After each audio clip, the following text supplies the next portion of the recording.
Hello everyone, it's Imran here. Welcome back to another video. So I'm going to react to another Thomas and Friends audio story by Keith Adams. It's episode 14 of season 7 of the final season of audio stories, and this one is called "The Dragon That Walked by Itself." So just now I reacted to Spencer in the race car I did, the one from Saturday. If you want to see my check out, I have it on the top of my TV screen. This one came out yesterday, but I wasn't able to react to it. So I'm reacting to it today. I am. So double audio story upload it is. And yeah, it's the third to last episode of the whole audio story series as a whole. So we're getting very close to the end now. We are. So we all know the Chinese dragon when it first came to the island in the third season episode, Thomas, Percy and the Dragon, and Thomas gave Percy quite a scare. He did. So the same dragon. So years have passed, and the same dragon has now returned to Sodor as part of a funfair attraction. But Percy sees the dragon for himself. It seems it can now walk, and Thomas has to set out to investigate. I don't know if this is like a prequel to Percy, to the season 10 episode Percy and the Funfair, or it's if it's a sequel to the story or takes place during Percy and the Funfair. I know it's kind of a bit of a boring episode, Percy and the Funfair, but if this story it takes place during it, or after or before it, then it'll be quite interesting. It will. So, yeah, can the Chinese dragon really walk by itself? I guess we'll just have to wait and see and find out. Link for reacting to the description down below as always. So, I start on my computer. Without further ado, let's go ahead and get straight into this. The Dragon That Walked by Itself. Written and told by Keith Adams. The Fat Controller was so pleased that a circus had come to the island of Sodor that this year he decided to go bigger and better. Sequel to Thomas and the Circus. Engines were delighted when they learned that a funfair was coming to the island and they would all get special jobs. For instance, Edward would bring the merry-go-round. Toby brought animals for a petting zoo. James and Henry took it in turns to bring the Ferris wheel. Gordon brought guests. Thomas brought the food for concession stands. And Emily also brought the helter-skelter and roller coaster. Okay. Percy began to wonder when it was his turn to pull a special for the funfair. But luckily for him, the wait was almost over. A few days after the fair had begun being set up, Percy pulled into Knapford Station, having just given some museum curators a tour of the island. Ooh. The Fat Controller was waiting for him at the platform. "Ah, Percy, just the engine," he said. "Your special for the funfair is ready." "Oh, yes, sir," squeaked Percy. "What is it, sir?" "You're to take mini-games to the fair," said the Fat Controller. "They'll include the ring toss, the coconut shy, and a fire hose game." "Yes, sir, right away, sir," puffed Percy. He left the museum coach in a siding and set off at once. He couldn't wait to see the fair all set up when he arrived. Percy collected the games from Maythwaite Station it's the Chinese dragon. And set off at once. He was excited. I wonder what else they'll have at the fair, he wondered. Percy stopped at Edward Station. His driver wanted a quick drink at the station cafeteria before they started again. As Percy waited, something caught his eye. There, in the station car park, was a dragon. It was yellow, with red and green patterns. Percy recognized it at once. "Bust my boiler!" he exclaimed. "It's the Chinese dragon!" And indeed it was. Yep. But it looked a little different. Then Percy watched with wide eyes as the dragon rolled away from the station. Ooh. "Oh no!" he cried. "It can walk!" Percy's driver had just returned from the cafeteria when Percy was eager to get going. So much so, he accidentally broke the coupling of his trucks and left them at the station. Oh. He really didn't want to look back, in case he thought the dragon was after him. And he left it all behind as a Thomas result. was at Kelsthorpe Road station. Some visitors from the mainland had been on the platform, and he was telling them all about the funfair. He was just about to head back to the shed when Percy scurried in, terrified and timid. "Percy," cried Thomas, "what has the Fat Controller told you about racing through stations?" "I'm so sorry," Percy whimpered, "but you remember that dragon that came to Sodor a long time ago?" Of course he does. "Yes," said Thomas. Look, "What there's about the season it?" 3 flashback. "Well, it used to have lights under. Do you remember?" "Yes, Percy, get to the point." "Well, it walks now," Percy whimpered. "I just saw it at Edward Station. It was so big. It was so frightening. Thomas, I don't..." Wow, "Just a minute," Percy. interrupted Thomas. "Weren't you supposed to deliver some supplies to the fair?" Percy looked at his buffers and blushed. "Oops," he said. "I'm sorry. I left the trucks at Wellsworth." "I'll tell you what," said Thomas. "I'll deliver them for you, and maybe I'll get to solve this dragon mystery." That's a good "Oh, idea. please, Thomas," said Percy. "I don't want to go back." "Leave it to me," said Thomas. And with that, Thomas headed to Wellsworth, while Percy, a little less timid than he was before, made his way back to Tidmouth Sheds. Thomas collected Percy's look, trucks Toby and and Oliver. set off for the fairgrounds. He stopped at Abbey Station for a quick drink. Nearby were Toby and Oliver.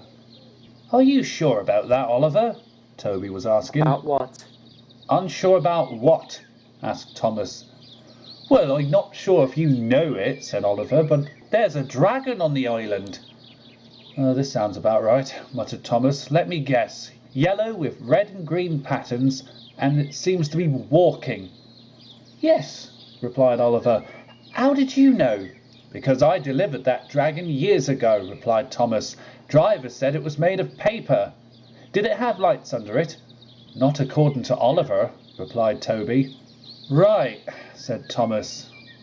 "It's a good thing I'm going to the fair, because this needs to be investigated." Yep. "Do be careful, Thomas," quivered Oliver. "I don't like fireworks, but dragons are far worse." Oliver's fear of Once fireworks he had had his reference. drink, he set off for Reference the to fair. that episode of Oliver that was "You scrapped. sure it was walking?" asked Toby. "Do I have to tell the story again?" groaned Oliver. Soon Thomas arrived at Look the at station that. It's where the the fun fabulous Hudson Hornet being shown. fair was being held. Is that Thomas's Percy's O face trucks again? were soon unloaded. "Everything looks normal," said Thomas, looking at the attractions that the fair had to offer. Then he saw it. The Chinese dragon standing right in the middle of the station car park. "Cinders and ashes!" cried Thomas. He watched with surprise as the dragon's body moved up and down.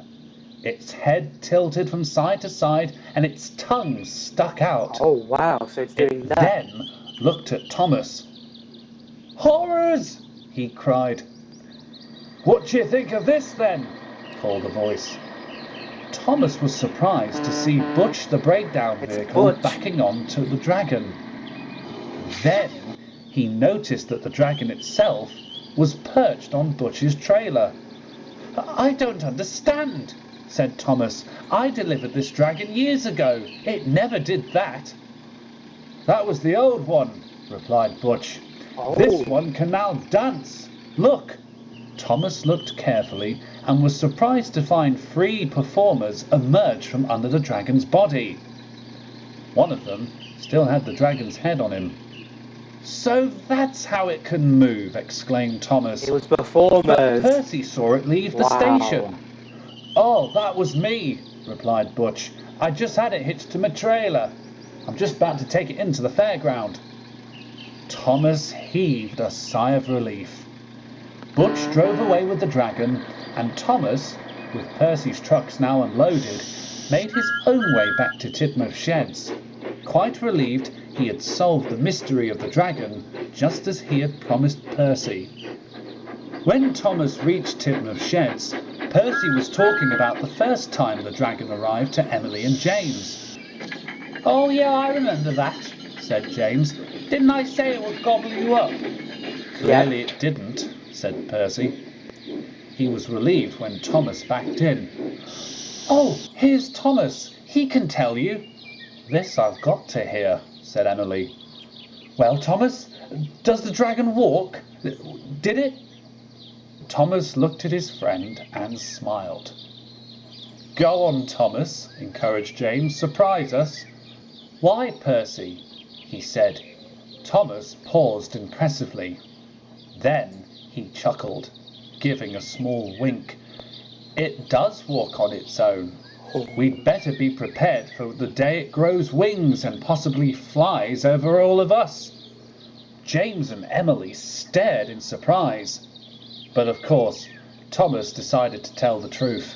Wow. "Amazing," remarked Percy. "The way you describe it, it doesn't sound so scary anymore." Nope, it "No, doesn't. it doesn't," agreed Emily. "I'd like to see it perform at the fair." "Well, we will do soon," said Thomas. When the other engines returned, they talked nothing more about the fun fair. And when Percy finally saw the dragon perform himself, he smiled happily. Secretly, he was now looking forward for the dragon to visit again, if the fun fair returned, for another year. I think we all know it did. Yeah, before that advert interrupted me, I think we all know that the dragon would return, it would. So, yeah, I wonder if that was some sort of prequel to Percy and the Fun Fair, or a bit of a sequel, but it definitely felt like it because it takes place between Thomas and the Circus and Percy and the Fun Fair, it did. But wow, so the dragon is kind of a bit updated, it is, and like I said, it can move by itself. Of course, it ended up being revealed that it was on Butch's trailer, which is one of the things I love about Bush. Wasn't expecting to see the fabulous Hudson Hornet there as well. Well, and also a nice appearance from Oliver too, into what looked like a very confused Toby. It did.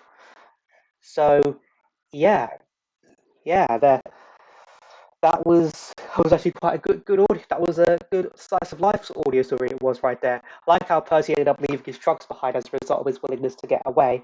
But there's not really much else to say. It was just another solid audio story. It was. Um, Out of the two from last weekend, I would probably say the last one, Spencer and Ray's Car, was the better one. It was, but I still enjoyed this one. I did. Just a bit of typical slice of life. It was. And with that, we're now into the final. Into the what's supposed to be the final weekend of these audio stories. This weekend will mark the final weekend of of Keith Ratnam's Thomas and Friends audio story. It is with the last two audio stories set to be released Saturday and Sunday respectively. Episode 15 will be on Saturday. It will, and then Sunday will be the finale. Thomas, we love you. So the episode 15 will be feature Mark and Big Owl. It will again, or Little Owl, I should say. And episode 16, Thomas, we love you, is going to be the one that ends it all. So, yeah, it's going to be really sad that the audio story series is going to come to an end. But I really have enjoyed it ever since it started back on Christmas Day 2021. I know I've been reacting to audio stories since the start of season 3, but I watched seasons 1 and 2 before I started doing videos on this channel, and I really loved it. Season 3 onwards, it's from season 3 up till now, it has been a real pleasure, Kiefer, to be reacting to these audio stories now that I have my own reaction channel from season 3 onwards. So, yeah, it's going to be sad that audio stories are going to come to an end after this weekend. It is, but hopefully Kiva can continue to do audio specials and stuff like that. So, yeah, I'm just really looking forward to see how the audio stories series concludes as a whole. But in the meantime, while we wait for that, you do also see my previous Thomas reactions when it was an audio story or trends adaptation of a playlist up on the top right corner of your screen right now. So I hope you enjoyed this video. If you did, hit that like button for me. Let me know in the comments down below what you thought of this audio story I reacted to. Let me know in the comments down below what other videos you want me to react to next. Follow me on Instagram, follow me on TikTok. Links both of them will be in the description down below. Share this video, subscribe if you're new here, and the bell to get notified when I upload new videos in my personal community tab. And I'll see you all in the next one. Bye!